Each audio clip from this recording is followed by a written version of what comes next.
Hi, I'm Michi, and welcome to Daily Reflections. Previously, I've been talking about traveling in a very sensitive way, but I also have asked you to be more or to be conscious about how you approach traveling and how you think about it, which brings us to today's topic consciousness, and especially how to be more conscious. When it comes to consciousness, I think one of the go to persons to ask is Daniel Kahneman. Based on his research, he put it in simple terms, differentiated between System 1 and System 2, whereas the latter is sort of the rational and logical thinking of us, of our brain.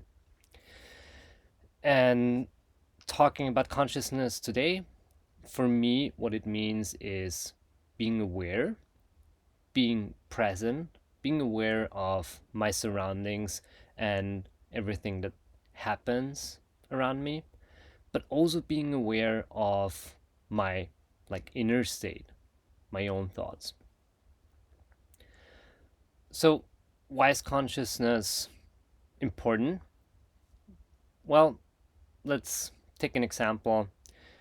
I'm sitting on a public transport in a subway, and if I'm on my phone checking emails, social media, even reading, then I kind of zone out and I don't notice the things that are happening around me, which might be okay if I'm on my own in the subway. But if we now move to family dinner or having lunch with colleagues, going out with friends, then this kind of zoning out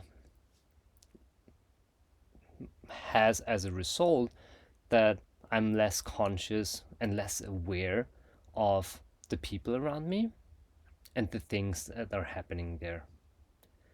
On the other side, I could also be in that very same situation, like that dinner.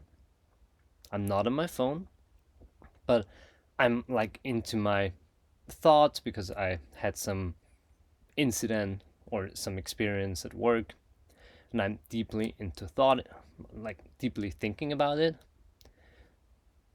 In this case, I'm also not present at the moment, and I'm also not conscious. But there's some instances in which I think and reflect about myself, my whatever I've said, what I'm doing. In this case, I would say that I'm very conscious.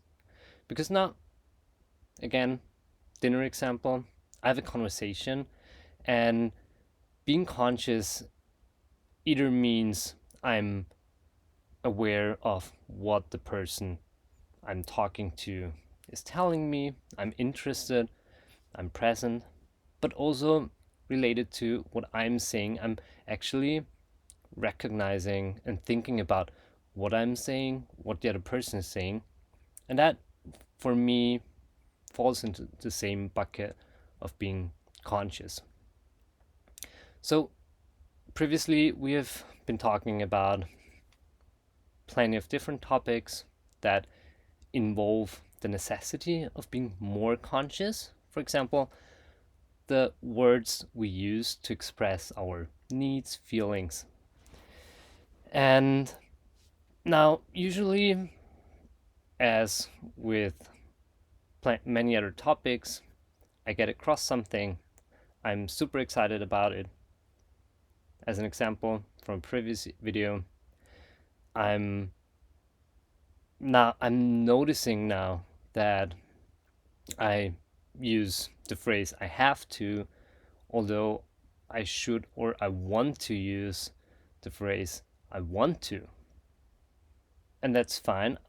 Let's assume I read it in an article, I read it in a book, but that effect, that kind of awareness, usually doesn't really last that long. First of all, I forget about it.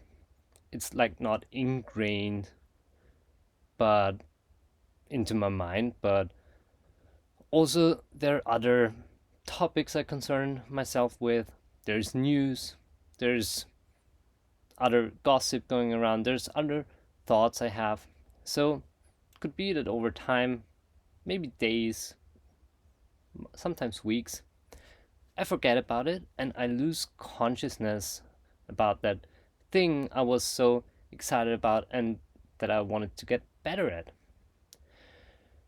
So, how do I cope with that? How do can I actually train to be more conscious, like practice my consciousness for a specific topic? And the trick that does it for me is that I very deliberately, if I come across something new, a new topic, like might be a new skill or something that I want to change in my thinking, my behavior, that I stick with it.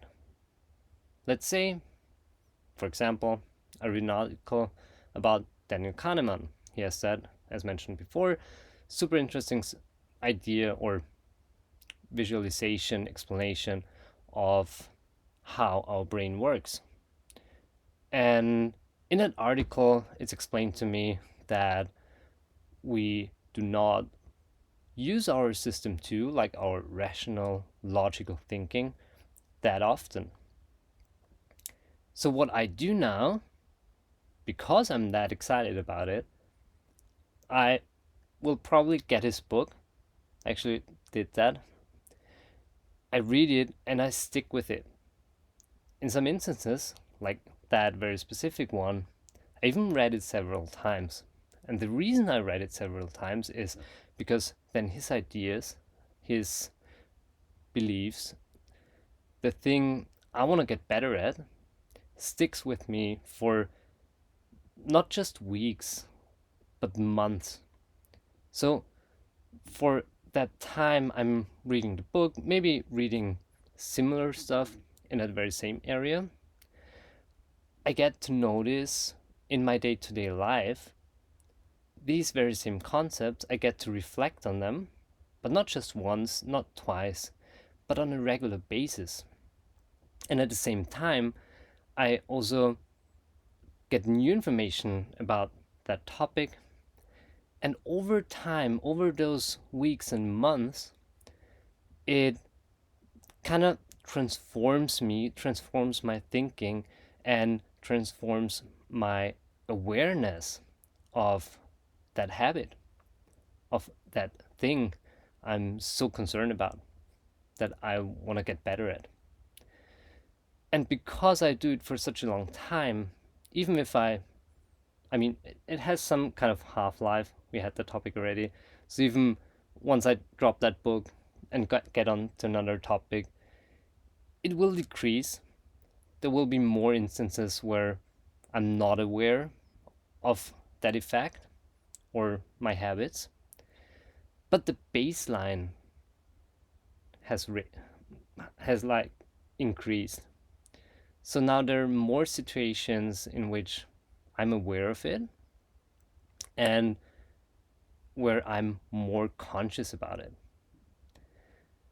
So, as a bottom line, if you have something, might be a habit, might be a certain belief that you get exposed to, and you realize there might be something better out there, there might be a better way to handle it, to view it, then make the decision, stick with the topic for a long enough time to actually change your view in the long run. And that's basically the trick that works for me.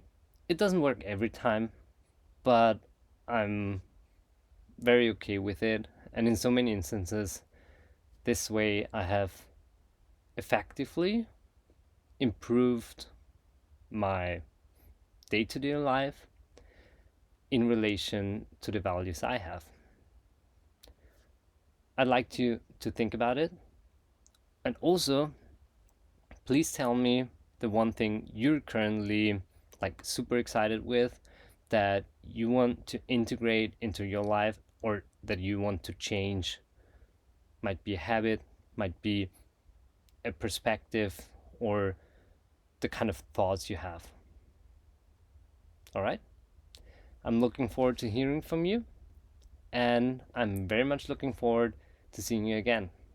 It was my pleasure, as always. Goodbye.